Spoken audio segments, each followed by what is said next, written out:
Halo kawan Kuboy, gimana nih kabarnya? Semoga kabar kalian dalam keadaan baik-baik aja ya semuanya.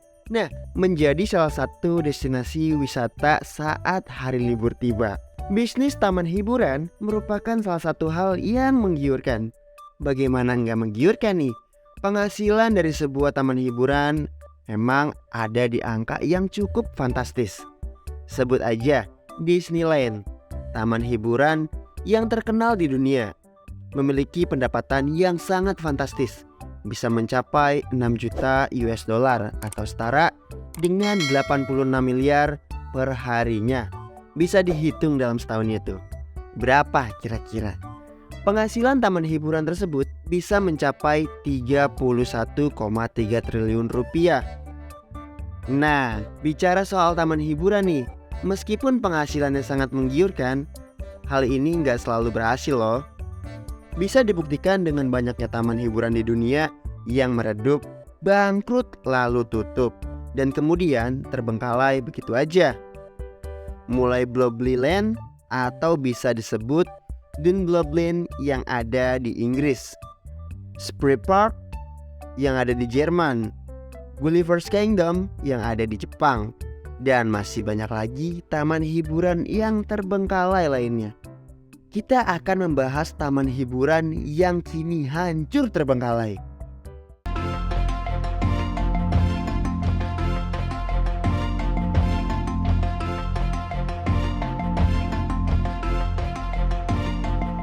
Nah, pertama mari kita mulai satu taman hiburan yaitu yang ada di Inggris, Dunblobland, sebagai taman hiburan yang cukup terkenal di Inggris. Taman hiburan ini memiliki berbagai nama, mulai dari Bloblyland hingga Crickley Bottom. Dalam perjalanan menjadi taman rekreasi di negara wisata terbesar Inggris, taman yang didirikan oleh selebriti bernama Anwar Edmond sempat menjadi tempat yang ramai karena kepopulerannya dari program televisi. Seiring kepopulerannya di program televisi, namun semakin lama semakin meredup. Taman hiburan ini juga ikut tersingkir dari mata para pelancong Inggris hingga akhirnya diumumkan bangkrut pada akhir tahun 90-an. Jika dilihat sekarang nih, kondisi dari Dunblobland ini sudah terbengkalai dan mengisahkan aura yang sangat serem dari rumah-rumah wisata, dan juga wahananya yang sudah mulai ditumbuhi semak belukar. Ya, untung aja tempat ini ada di luar negeri ya.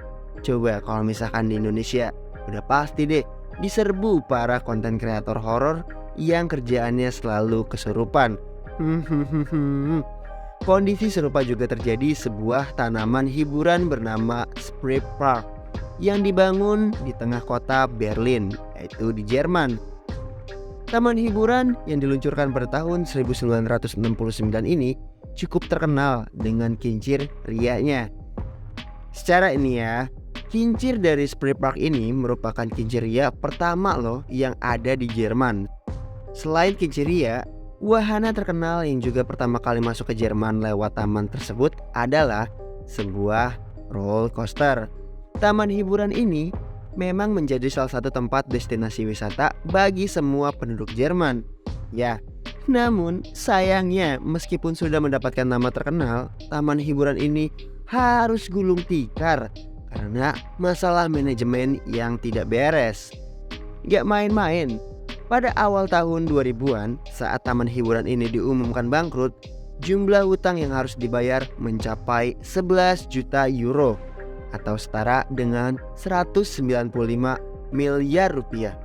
Nah, karena hutang ini nggak mampu dibayarkan, maka Spree Park kini menjadi terbengkalai. Patung-patung raksasa yang dulu berdiri kokoh kini tumbang, tak terurus.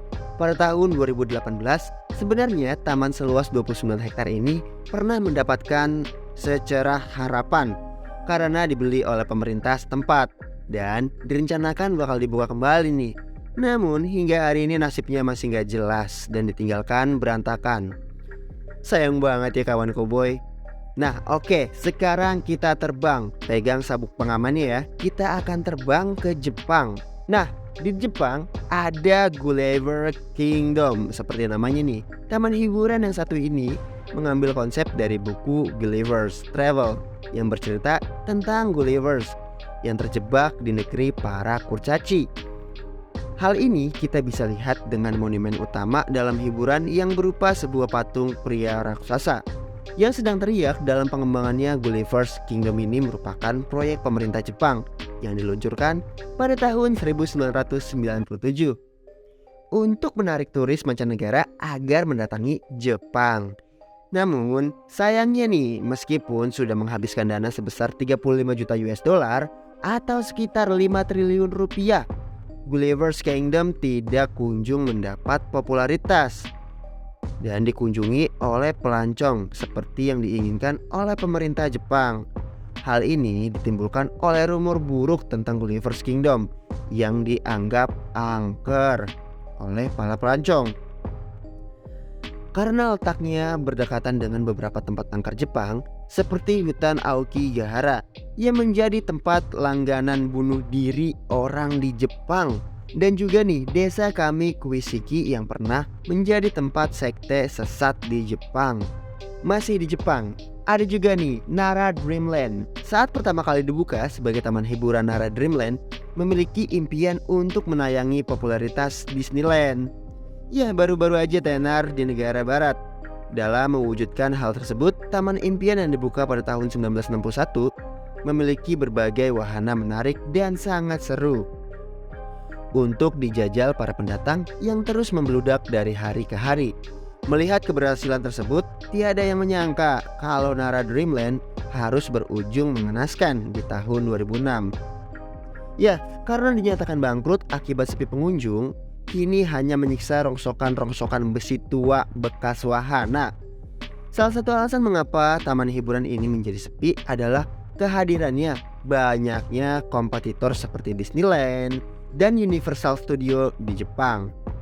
Nah, dari sini kita bisa lihat ya, kalau kejayaan masa lalu bisa ditaklukkan dalam sekejap oleh pesaing baru.